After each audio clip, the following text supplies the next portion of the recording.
Hello dear students, मैं रोहित गालियान एक बार फिर से आप सभी का आपके अपने चैनल रेडियन मेंसा पर स्वागत करता हूं। पिछली क्लास के अंदर मैंने आपको बड़ा ही इंपॉर्टेंट टाइप करवाया था अल्फाबेट टेस्ट चैप्टर का, जहां से आजकल हर रेलवे एग्जाम में क्या है क्वेश्चन आ रहा है। और आज की क्लास के अंदर इसी चैप्टर का मैं आपको लास्ट टाइप करवा रहा हूं, और ये टाइप भी उतना ही इंपॉर्टेंट है क्योंकि ये भी एक ऐसा टाइप है जहां से आजकल हर रेलवे एग्जाम में क्या है क्वेश्चन पूछा जा रहा है। तो मैं बात कर रहा हूं अरेंजमेंट एंड पैटर्न, यानी कि व्यवस्था और पैटर्न की। अब व्यवस्था और पैटर्न में एक्चुअल में होता क्या है, यहां पर आपको ना क्या है कुछ नंबर्स की एक सीरीज दी जाती है, ठीक है ना। या तो आपको क्या है नंबर की कोई सीरीज दी होगी नंबर्स की, या फिर क्या है कुछ लेटर्स की सीरीज दी होगी, या फिर आपको क्या है सिंबल्स की सीरीज दे सकता है, या फिर क्या है इनके कॉम्बिनेशन में क्या है सीरीज दे सकता है, इनके क्या है कॉम्बिनेशन में सीरीज दे सकता है। अब उसके अकॉर्डिंग फिर क्या है वो आपसे क्या है क्वेश्चन पूछता है। जैसे क्वेश्चन के माध्यम से आज की क्लास में 20 इंपॉर्टेंट क्वेश्चन करवाऊंगा जो आजकल रेलवे एग्जाम में पूछे जा रहे हैं इस टाइप से, और वो 20 के 20 क्वेश्चन क्या है अलग अलग, थोड़ा बहुत चेंज है, बाकी लगभग सबका पैटर्न सेम है, पर क्या है अलग अलग टाइप के ही क्वेश्चन है। तो वीडियो को गलती से भी स्किप नहीं करना है, पूरा देखना है, क्योंकि यहां से एग्जाम के अंदर 100% क्वेश्चन बनता ही बनता है। जैसे मैं बात कर रहा हूं बच्चों, यहां पर ध्यान दीजिएगा, यहां पर कहा है how many such even digits are there each of which is immediately preceded by an even digit and also immediately followed by an even digit। यानी यहां पर एक आपको नंबर की सीरीज दी गई है, इसमें ऐसे कितने सम अंक हैं जिसमें से प्रत्येक के ठीक पहले एक सम अंक है और ठीक बाद में भी क्या है एक सम अंक है। यानी कहने का मतलब क्या है बच्चों, जो आपका पैटर्न बनेगा वो पैटर्न बनेगा कैसे, उस पॉइंट पर ध्यान देना। यानी पैटर्न कुछ आपका ऐसा बनेगा कि आपका मान लीजिएगा कि एक इवन डिजिट है, उस इवन डिजिट से भी पहले इवन डिजिट होगा और उसके बाद में भी क्या होगा इवन डिजिट। यानी इसको करने का तरीका क्या है बच्चों, इस टाइप के क्वेश्चन को सोल्व करने का तरीका है सबसे पहले आप इवन डिजिट देखो, ठीक है ना। आपने यहां पर देखा सबसे पहले 8 आया, क्या 8 से आगे और पीछे इवन डिजिट है, तो आप कहेंगे नहीं है। फिर उसके बाद अगला इवन डिजिट आया 6, क्या इसके आगे पीछे इवन डिजिट है, तो नहीं है। फिर आया आपका 4, क्या 4 के आगे पीछे इवन डिजिट है, नहीं है। फिर आया नेक्स्ट आपका 4, क्या इसके आगे पीछे इवन डिजिट है, तो आप कहेंगे नहीं। फिर आया 2 के आगे पीछे है, आगे तो इवन डिजिट है पर उसके पीछे इवन डिजिट नहीं है। फिर उसके बाद अगेन आपका 2 आया, उसके भी आगे पीछे इवन डिजिट नहीं है। फिर आपका क्या आया 4, उसके भी आगे पीछे कोई इवन डिजिट नहीं है, ठीक है ना। फिर आया 6, उसके आगे इवन डिजिट नहीं है पर पीछे क्या है इवन डिजिट है। तो यहां पर कुल मिलाकर मैंने क्या देखा बच्चों, हमारा फोकस होना चाहिए था इवन डिजिट पे, यानी सम अंक पे। तो यहां पर जो सम अंक थे वो क्या था, एक तो आपका 8 था, एक आपका 6 था, फिर 4 था, फिर आपका 4 था, ठीक है, फिर 2 था, फिर 2 था, फिर 4 था, 6 था। पर इनमें से कोई भी ऐसा नहीं है जिसके आगे पीछे क्या हो इवन डिजिट हो, जिसके आगे पीछे क्या हो इवन डिजिट। तो यानी इसलिए क्वेश्चन का जो आंसर है वो क्या बन गया 0, ऐसा कोई भी डिजिट नहीं है। और बच्चों क्वेश्चन भी ना आपको एग्जाम के अंदर यानी कंसंट्रेशन बेस होते हैं, इनके अंदर ऐसा कुछ नहीं है कि आप नहीं कर सकते, बस आपको स्टेटमेंट को पढ़ना और उसके अकॉर्डिंग क्या है फॉलो करना है। जैसे अगला क्वेश्चन है, ऐसे कितने विषम अंक हैं जिनमें से ठीक पहले एक सम अंक है और ठीक बाद में भी एक सम अंक है। यानी इवन डिजिट देखो आप, सॉरी कौन से डिजिट देखना है, ओड डिजिट देखना है। तो मैंने देखा 1, इसके आगे पीछे क्या है आपका इवन डिजिट है, तो इसका मतलब ये बिल्कुल क्या है सही है, ठीक है ना। अब ये जो ओड डिजिट है इसके आगे पीछे क्या इवन डिजिट है, तो आप कहोगे नहीं है। ये वाला जो आपका विषम अंक है इसके आगे पीछे क्या सम अंक है, तो आप कहोगे नहीं। इस 1 के आगे पीछे सम अंक है, नहीं, पीछे नहीं है। उसके बाद मैं बात करता हूं, नेक्स्ट आएगा 3 के भी आगे पीछे नहीं है, ठीक है। फिर उसके बाद आएगा 1, इसके भी आगे पीछे क्या है सम अंक नहीं है। फिर आएगा आपका नेक्स्ट क्या 9, इसके भी आगे पीछे सम अंक नहीं है। फिर 3 आता है, इसके भी आगे पीछे नहीं है, इस 3 के भी नहीं है। फिर उसके बाद आता है आपका 5, इसका भी नहीं है और ना ही लास्ट वाला। तो केवल यानी केवल यहां पर हमें कोई मिला है तो वो क्या है एकमात्र ये वाला मिला है जिसके आगे पीछे क्या है सम अंक है, यानी एकमात्र ऐसा ओड डिजिट जिसके आगे पीछे क्या है इवन डिजिट है। तो इसलिए क्वेश्चन का आंसर क्या बन गया ऑप्शन डी। नेक्स्ट अगला देखिएगा बच्चों, यहां पर भी ऐसे कितने विषम अंक है जिनमें से प्रत्येक के ठीक पहले एक सम अंक है और ठीक बाद में एक विषम अंक है। तो ये बच्चों क्वेश्चन आपको मैं होमवर्क के तौर पर दे देता हूं, क्योंकि इस टाइप का क्वेश्चन मैंने अब 2 आपको करवा दिए हैं। अब थोड़े से देखते हैं क्वेश्चन डिफरेंट टाइप के, कि अलग टाइप का क्वेश्चन कैसे आता है, उसकी तरफ हम ध्यान देते हैं। यहां पर ध्यान देना बच्चों, यहां पर कहा है ऐसे कितने सम अंक है जिनमें से प्रत्येक के ठीक पहले एक पूर्ण वर्ग और ठीक बाद में एक सम अंक है। यानी यहां पर बच्चों सीधी सी एक बात कही गई है। वो बात क्या कही गई है कि हमें ऐसे इवन डिजिट देखने हैं जिसके ठीक पहले क्या आएगा, आपका परफेक्ट स्क्वायर आएगा, ठीक है ना, और ठीक बाद में क्या आएगा, आपका इवन डिजिट आएगा। यानी आपको ना इस क्वेश्चन को करने का ये भी तरीका हो सकता है कि आप ना परफेक्ट स्क्वायर को देखो, और परफेक्ट स्क्वायर यानी ये सिंगल डिजिट है, तो उन परफेक्ट स्क्वायर कौन कौन से हो सकते हैं एक अंक की संख्या में, या तो 1 हो सकता है, या आपका 4 या 9, बस ये 3 ही तो हो सकते हैं। बस 1, 4 और 9 ये आपको देखने हैं, उनके पीछे देखने हैं कि 2 इवन डिजिट कौन से हैं। तो मैं देखता हूं, यहां पर ध्यान देना, सबसे पहले ये वाला 4 आता है। क्या 4 के बाद 2 लगातार इवन डिजिट हैं? तो आप कहोगे नहीं है। या फिर इसको दूसरा करने का तरीका क्या हो सकता है बच्चों, ध्यान दीजिएगा, आप इवन डिजिट पे ही कंसंट्रेट कर लो। किस पे कंसंट्रेट कर लो? इवन डिजिट पे, कि पहले इवन डिजिट ढूंढना है, सम अंक। ये 4 है, ये आपका आंसर नहीं हो सकता क्योंकि इसके आगे कोई संख्या नहीं है। उसके बाद आता है ये 8, यहां देखो उसके ठीक पहले क्या है, एक पूर्ण वर्ग है, परफेक्ट स्क्वायर है, पर उसके बाद क्या है, इवन डिजिट नहीं है, तो ये भी आपका आंसर नहीं बनेगा। फिर 6 की मैं बात करता हूं, उसके ठीक पहले एक परफेक्ट स्क्वायर नहीं है, इस 6 के भी ठीक पहले परफेक्ट स्क्वायर नहीं है, 8 से भी पहले परफेक्ट स्क्वायर नहीं है, 4 से भी पहले परफेक्ट स्क्वायर नहीं है, इस 6 से पहले भी परफेक्ट स्क्वायर नहीं है। उसके बाद मैं बात करता हूं, इस 2 से पहले आपका क्या है, परफेक्ट स्क्वायर है, और ठीक बाद में क्या है, इवन डिजिट है। तो यानी एक तो हमारा ये मिल गया। उसके अलावा यदि मैं बात करता हूं बच्चों, इस 4 से पहले परफेक्ट स्क्वायर नहीं है, इस 6 से पहले आपका परफेक्ट स्क्वायर है, और बाद में क्या है, आपका इवन डिजिट भी है, तो दूसरा आपका ये बन गया। इस 2 से पहले परफेक्ट स्क्वायर नहीं है, 8 से पहले परफेक्ट स्क्वायर नहीं है, 6 से पहले भी परफेक्ट स्क्वायर नहीं है, 8 से पहले 1 जो है ना वो आपका परफेक्ट स्क्वायर है, उसके बाद में क्या है, इवन डिजिट है, ठीक है ना। इस 8 से पहले भी नहीं है, तो कुल मिलाकर यहां पर कितने आ गए, 3 आ गए। कुल मिलाकर कितने आ गए, 3। अब यहां पर कई बार आपके माइंड में आएगा, सर ऐसे क्वेश्चन में ना एग्जाम में समय ज्यादा लग जाता है। देखो सच्चाई मैं बताऊं ना बच्चों, ये क्वेश्चन ना कुछ उस टाइप का क्वेश्चन है कि जिसके पीछे कोई ट्रिक नहीं हो सकती, पर सावधानी हटी तो दुर्घटना घटी। विश्वास कीजिएगा, ऐसा क्वेश्चन एग्जामिनर देता ही एग्जाम में इसलिए है कि आपकी कंसंट्रेशन को चेक करने के लिए, और ये क्वेश्चन कई बार ना समय भी ले लेता है, पर समय ज्यादा से ज्यादा कितना ले लेगा, 40-50 सेकंड ले लेगा, इससे ज्यादा तो नहीं ले सकता, क्योंकि रीजनिंग में कई क्वेश्चन ऐसे भी होते हैं जो 20-30 सेकंड में भी सोल्व हो जाते हैं, तो कई 40-50 सेकंड लेंगे। या फिर मैं कहूं कि कई क्वेश्चन ऐसे भी तो एग्जाम में आ जाते हैं बड़े सिंपल, जो 10 सेकंड में भी खत्म हो जाते हैं। तो बच्चों टाइम तो मैनेज हो जाएगा, टाइम की टेंशन मत लीजिएगा, पर आपकी एक्यूरेसी मेंटेन होनी चाहिए, क्वेश्चन नहीं गलत होना चाहिए। चलिएगा आगे बढ़ते हैं बच्चों। नेक्स्ट अगला है, यहां पर अगला क्वेश्चन क्या है बच्चों, बाएं से 5वें अंक और दाएं से दूसरे अंक का योग क्या होगा। तो बच्चों सिंपल सा देखो, बाएं से जो आपका 5वां अंक है वो क्या है, आपका 0 है, और दाएं से दूसरा अंक जो है ना वो आपका क्या है, 6 है, और इन दोनों का योग कितना होगा, 6 ही होगा। तो क्वेश्चन का आंसर ऑप्शन बी बनेगा। नेक्स्ट अगला, ऐसी कितनी संख्याएं हैं जिनके ठीक पहले एक संख्या और ठीक बाद में भी एक संख्या है। यानी लगातार 3 संख्याएं होनी चाहिए। लगातार 3 संख्याएं आपकी ये भी हैं, लगातार 3 संख्याएं आपकी ये भी हैं, लगातार 3 संख्याएं आपकी ये भी हैं, ठीक है ना। लगातार 3 संख्याएं आपकी ये भी हैं, लगातार 3 संख्याएं आपकी ये भी हैं, लगातार 3 संख्याएं आपकी ये भी हैं, ठीक है ना। तो इसमें कुल मिलाकर यदि मैं बात करता हूं तो 1 2 3 4 5 6 ऐसे हमारे पास कितनी संख्याएं हैं जिसके ठीक पहले भी एक संख्या और ठीक बाद में भी एक संख्या है। तो ऐसे कॉम्बिनेशन हमारे कितने बन गए, 6। उनमें देखो आपका एक तो 2 है जिसके ठीक पहले और ठीक बाद में संख्या है, उसके अलावा 8 है जिसके ठीक पहले और ठीक बाद में एक संख्या है, 1 भी ऐसा है जिसके ठीक पहले और ठीक बाद में क्या है, एक संख्या है। उसके अलावा 4 से भी पहले संख्या, बाद में भी संख्या, 9 से पहले भी संख्या, बाद में भी संख्या, 7 से पहले भी संख्या और बाद में भी संख्या।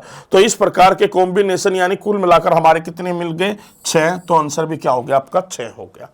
अगला ध्यान दीजिएगा, ऐसी कितनी संख्याएं हैं जिनके ठीक पहले एक चिन्ह और ठीक बाद में एक चिन्ह है, यानी सिंबल के बाद नंबर फिर सिंबल, SNS का कॉम्बिनेशन होना चाहिए। Symbol number symbol, symbol number symbol नहीं बन रहा है। आप नंबर देखिएगा, बस ये नंबर है, जैसे इस नंबर से पहले सिंबल बाद में सिंबल नहीं है, इस नंबर से पहले सिंबल नहीं है। फिर मैं करता हूं, इस नंबर से पहले देखिएगा, पहले भी सिंबल और बाद में भी सिंबल। इस नंबर से पहले देखना सिंबल है पर बाद में सिंबल नहीं है, ना ही इस नंबर के आगे पीछे सिंबल है, ना ही इस नंबर के आगे पीछे सिंबल है, ना ही इस नंबर के आगे पीछे सिंबल है, और ना ही इस नंबर के आगे पीछे सिंबल है, ना ही इस नंबर के आगे पीछे सिंबल है, ना ही इस नंबर के आगे पीछे सिंबल है। क्लियर है पॉइंट? और ना ही इस नंबर के आगे पीछे क्या है, सिंबल है। तो यानी उसने सिंबल से एक बात कही है, कोई ऐसा नंबर जिसके ठीक पहले भी एक क्या हो, चिन्ह हो, और ठीक बाद में भी क्या हो, चिन्ह हो। तो ऐसा हमारे पास केवल एक ही था। तो यानी क्वेश्चन का आंसर क्या बन गया, ऑप्शन सी बन गया।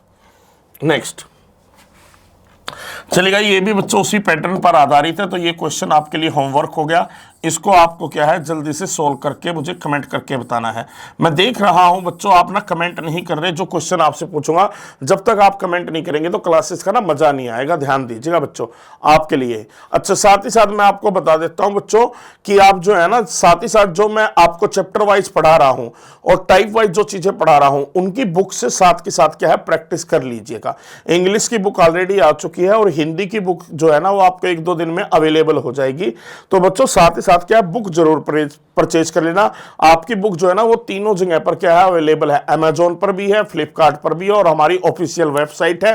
और साथ ही जो यूट्यूब की हमारी क्या है, रेडियन की शॉप है, ठीक है ना, आपका शॉपिफाई से आप वहां से भी ऑर्डर कर सकते हैं। 4 जगह ऑप्शन है आपके पास, जहां से भी आपको बेटर लगता है, कम रेट में लगता है, आप वहां से बुक को क्या है, ऑर्डर कर लीजिएगा कंपैरिजन करके। ठीक है बच्चे, और बाकी किसी को लिंक नहीं मिलता है तो इस वीडियो का जो डिस्क्रिप्शन बॉक्स है ना, उसके अंदर भी क्या है, लिंक दिया हुआ है। चलेगा, अगले क्वेश्चन पर हम आते हैं बच्चों। ध्यान दो, ऐसे कितने अक्षर हैं जिनके ठीक पहले एक संख्या और ठीक बाद में एक प्रतीक है? ठीक है ना। तो बच्चों यहां पर हमें अब लेटर्स देखने हैं। लेटर कौन सा देखना है, लेटर ऐसा होना चाहिए कि जिसके ठीक पहले क्या है, एक नंबर हो और ठीक बाद में क्या हो, एक सिंबल हो, यानी NLS का कॉम्बिनेशन बनेगा। अब देखना आपका क्यों ऐसा लेटर नहीं हो सकता, क्योंकि उसके पहले नंबर नहीं है। C से पहले भी आपका कोई नंबर नहीं है। U से पहले आपका नंबर है और U के बाद क्या है, सिंबल है। तो यानी एक तो लेटर आपका ये बन गया बच्चों, ठीक है ना। अब D से पहले आपका नंबर है और D के बाद क्या है, सिंबल है, तो दूसरा आपका ये बन गया बच्चों। अब A से पहले आपका नंबर नहीं है, इस D से पहले आपका नंबर नहीं है, V से पहले भी आपका नंबर नहीं है। अब मैं आता हूं, इससे पहले भी आपका नंबर नहीं है, ना ही इस लेटर से पहले नंबर है, ना ही इस लेटर से पहले नंबर है, और ना ही इस लेटर से। तो हमारे पास कुल मिलाकर ऐसे कितने लेटर हैं, 2 ही लेटर हैं। तो क्वेश्चन का आंसर क्या बन गया, ऑप्शन ए बन गया बच्चों। अगला, ऐसे कितने सिंबल हैं जिनसे ठीक पहले एक नंबर है और ठीक बाद में क्या है, भी एक नंबर है? तो यानी सिंबल देखना है जिसके ठीक पहले भी नंबर हो और ठीक बाद में भी नंबर हो। इस सिंबल से पहले नंबर नहीं है, ना ही इससे पहले नंबर है, इससे पहले नंबर है और बाद में भी नंबर है, तो एक तो ये हो गया। इससे पहले भी नंबर और बाद में भी नंबर, दूसरा ये हो गया आपका, ठीक है ना। इससे पहले भी नंबर और बाद में भी नंबर, तीसरा ये हो गया आपका। इससे पहले भी नंबर और बाद में भी नंबर, ये हो गया आपका चौथा। अब इससे पहले नंबर है पर बाद में नंबर नहीं है, इससे पहले कोई नंबर नहीं है। अब इससे पहले आपका नंबर है पर बाद में नहीं है, इससे पहले भी आपका कोई नंबर नहीं है। तो कुल मिलाकर ऐसे कितने सिंबल, कितने चिन्ह बने, 4 बने। तो क्वेश्चन का आंसर क्या बन गया, ऑप्शन बी बन गया। नेक्स्ट, अगला क्वेश्चन बच्चों अच्छे आएंगे, ध्यान दीजिएगा। अलग अलग पैटर्न के क्वेश्चन आते जा रहे हैं, तो थोड़ा सा आपको भी क्या है, समय देने की जरूरत है, तभी आपको क्या है, चीजें क्लियर होंगी। तो देखो बच्चों, इस टाइप का हमने कर दिया था। अब बात किसकी आ रही है, ऐसे कितने सिंबल हैं जिनके ठीक पहले भी सिंबल है और ठीक बाद में क्या है, एक नंबर है। यानी कॉम्बिनेशन ऐसा बैठना चाहिए कि सिंबल से पहले सिंबल और बाद में क्या होना चाहिए, नंबर होना चाहिए। तो बच्चों आपका जो आंसर है ये पहले वाला, ये वाला चिन्ह तो नहीं हो सकता। अब इससे पहले आपका सिंबल नहीं है, ना ही इससे पहले सिंबल है। अब इससे पहले आपका सिंबल है और बाद में नंबर है, तो पहला तो आपका ये हो गया। अब इस वाले से पहले सिंबल होना चाहिए जो कि नहीं है। अब इससे पहले क्या है, एक सिंबल है, ठीक है ना। अब ये वाला जो ना हैशटैग, इससे पहले सिंबल नहीं था, पर जो @ है इससे पहले सिंबल है और बाद में नंबर है, तो दूसरा आपका ये बन गया। अब इससे पहले आपका क्या है, सिंबल नहीं है, ना ही इससे पहले। तो कुल मिलाकर हमारे कितने सिंबल आए, 2 आए। तो क्वेश्चन का आंसर क्या बन गया, ऑप्शन डी बन गया। अब अगला क्वेश्चन देखिएगा बच्चों, अगला क्वेश्चन क्या कह रहा है। क्वेश्चन कह रहा है यदि इस सीरीज के सभी प्रतीकों को हटा दिया जाए तो निम्नलिखित में से कौन सा तत्व दाईं ओर से 7वां होगा। यानी सारे किसको हटा दो, सिंबल्स को हटा दो, तो आपकी सीरीज क्या बन जाएगी, 3, 9, 2, 4, 6, 8, 7, 1, 5 ये बन जाएगी। तो अब आपको बताना है दाईं ओर से 7वां कौन सा होगा। अब दाईं ओर से 7वां कौन सा होगा, 1, 2, 3, 4, 5, 6, 7, यानी वो कौन सा होगा, आपका नंबर 2 हो बनेगा। ठीक है ना। इसने बस यही तो बोला था, यदि इस सीरीज में से सारे सिंबल्स हटा दिया जाए, यानी ये सारी चीजें क्या आपकी हट जाएंगी, सिंबल्स आपके हट जाएंगे, तो केवल बचेंगे क्या, नंबर्स बचेंगे। और उसमें आप देखो सीरीज वही तो बनेगी, 3, 9, 2, 4, 6, 8, 7, 1, 5 जो मैंने नीचे लिखी है।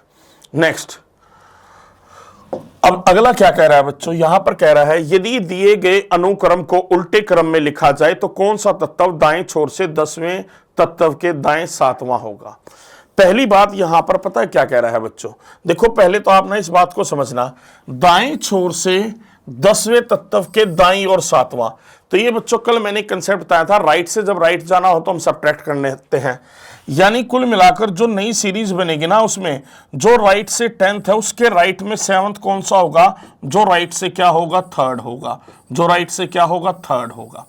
अब इसने कहा है यदि इसको उल्टा कर दिया जाए, जब आप इस सीरीज को क्या है उल्टा कर दोगे तो राइट से 3rd कौन सा होगा, तो एक्चुअल में जब उल्टा कर दोगे तो ना राइट से 3rd वो होगा जो अब लेफ्ट से 3rd है, जो अब क्या है लेफ्ट से 3rd। तो अब लेफ्ट से जो 3rd है वो आपका क्या है, प्लस का साइन है। अब यदि आप इसको उल्टा कर लिख देंगे तो ये राइट से कौन सा होगा, 3rd होगा। तो यानी क्वेश्चन का आंसर क्या है आपका, ऑप्शन डी बनेगा। ठीक है ना। आप इस सीरीज को उल्टा लिखेंगे तो ये राइट से तीसरा आएगा ना, तो जो राइट से तीसरा आएगा सीरीज को उल्टा करने के बाद, वो एक्चुअल सीरीज में लेफ्ट से कहां पर होगा, तीसरा होगा बच्चों। चलिए नेक्स्ट। और यदि कभी कभार आपको किसी क्वेश्चन में डाउट भी रह जाता है तो ना अपना क्वेश्चन नंबर ना वो डाल के छोड़ दिया करो, तो मैं कहीं ना कहीं आपको या तो शॉर्ट के माध्यम से या किसी दूसरी चीज से उसको क्लियर करने की कोशिश कर दूंगा बच्चे। ठीक है, कभी कभार ऐसा होता है कि रिकॉर्डेड वीडियो मैं बना रहा हूं, कोई एक आध चीज आपको समझ में नहीं आती तो कमेंट करके छोड़ दिया करो, उसको दोबारा रिपीट करके मैं जरूर या शॉर्ट्स के माध्यम से या कैसे भी आपका डाउट क्लियर कर दिया जाएगा। ठीक है, अगला यहां पर ध्यान दें, अगली क्या है, अब अरेंजमेंट और पैटर्न की अब नई व्यवस्था के क्वेश्चन है। यहां पर क्या कहा है, यदि सबसे बड़ी संख्या के तीसरे अंक, अब इनमें सबसे बड़ी संख्या कौन सी है, 862 है, और उसका तीसरा अंक क्या है, 2, और सबसे छोटी संख्या इनमें क्या है, 205 के पहला अंक, तो ये पहला अंक है। इन दोनों का आपस में यदि जोड़ दिया जाए तो परिणाम क्या होगा, तो 2 और 2 जोड़ने पर कितना आएगा आपका, 4 आएगा। तो क्वेश्चन का आंसर क्या बन गया, ऑप्शन डी बन गया। बड़े आसान क्वेश्चन होते हैं बच्चों, पर हर टाइप के क्वेश्चन देखने जरूरी होते हैं। यदि सबसे बड़ी संख्या के दूसरे अंक, अब जो सबसे बड़ी संख्या है इसमें वो 625 है और उसका दूसरा अंक क्या है, 2, और सबसे छोटी संख्या के दूसरे अंक, अब इनमें सबसे छोटी संख्या कौन सी है आपकी, 4 है। ठीक है ना। तो इसमें कहा सबसे छोटी संख्या के दूसरे अंक, सबसे बड़ी संख्या के दूसरे अंक, ठीक है। अच्छा, सबसे छोटी संख्या बोलिए ना, तो सबसे छोटी संख्या क्या है आपकी, 150 है। ध्यान दीजिएगा, दोबारा मैं लिखता हूं, यदि सबसे बड़ी संख्या के दूसरे अंक, ठीक है ना, को सबसे छोटी संख्या के दूसरे अंक से घटा दिया जाए तो सबसे छोटी संख्या क्या है आपकी, 150, और उसका दूसरा अंक क्या है, 5। तो इसने कहा है कि सबसे बड़ी संख्या का जो दूसरा अंक है उसको सबसे छोटी संख्या के दूसरे अंक में से घटाना है, तो घटाएंगे तो आपको रिजल्ट कितना मिल जाएगा, 3 मिल जाएगा। तो यही क्वेश्चन का क्या बन गया, आंसर बन गया। नेक्स्ट, अगला है चलेगा, ये तो सेम उसी टाइप का क्वेश्चन आ गया बच्चों जो अभी भी किया था, पर इसका आंसर आप क्या है मुझे कमेंट करके बताएंगे। इसका आंसर आप मुझे कमेंट करके बताएंगे। मैं आगे की ओर बढ़ता हूं। नेक्स्ट, यदि सबसे बड़ी संख्या के तीसरे अंक को सबसे छोटी संख्या के दूसरे अंक से गुना किया जाए। सबसे बड़ी संख्या, अब इनमें सबसे बड़ी संख्या है 741 और इसका तीसरा अंक क्या है 1 है, को सबसे छोटी संख्या इसमें 495 है और उसका दूसरा अंक क्या है 9 है, को इन दोनों का आपस में यदि गुना किया जाए तो यानी रिजल्ट क्या होगा, तो 1 को 9 से गुना करेंगे तो आपका रिजल्ट जो है ना वो कितना आएगा 9 ही आएगा, उसके अलावा तो कुछ आएगा नहीं। अगला, यदि सभी संख्याओं को आरोही क्रम में व्यवस्थित किया जाए, यानी किसमें आरोही क्रम का मतलब हो गया असेंडिंग ऑर्डर, तो इनमें सबसे पहले जो सबसे छोटी संख्या है वो 169 है, फिर उसके बाद क्या आपका 268 है, फिर आपका क्या है 576 है, फिर आपका 715 है, फिर 837 है, ठीक है ना। तो कितनी संख्याओं का स्थान अपरिवर्तित रहेगा, तो मैंने अब देखा बच्चों 169 अब भी उसी पोजीशन पर है जिस पोजीशन पर वो पहले था, ठीक है ना, और यहां पर 837 की पोजीशन बदल चुकी है, 576 भी अब भी उसी पोजीशन पर है जिस पोजीशन पर वो पहले था, 268 इस नंबर की भी पोजीशन बदल चुकी है और 715 की भी पोजीशन बदल चुकी है। तो हमारे पास ऐसे केवल कितने नंबर आए बच्चों, 2 नंबर आए जिनकी पोजीशन में कोई बदलाव नहीं हुआ। नेक्स्ट, अगला है बच्चों, यहां पर क्या कहा है, प्रत्येक शब्द में प्रत्येक स्वर को अंग्रेजी वर्णमाला क्रम में उसके ठीक पहले वाले अक्षर से बदल दिया जाता है। तो प्रत्येक स्वर में, ठीक है ना, प्रत्येक शब्द में यानी हर वर्ड के अंदर जो वावल है ना उसको ना उसके पहले वाले लेटर से क्या बदल दिया जाता है। जैसे ए से पहले क्या आता है आपका जेड आता है, आई से पहले आपका क्या आता है एच आता है, ई से पहले आपका क्या आता है तो आप कहेंगे डी आता है, ए से पहले क्या आता है तो आप कहेंगे जेड आता है। और प्रत्येक व्यंजन को अंग्रेजी वर्णमाला क्रम में उसके ठीक पहले वाले अक्षर से बदल दिया जाए, उसको भी ठीक पहले वाले से बदलना है।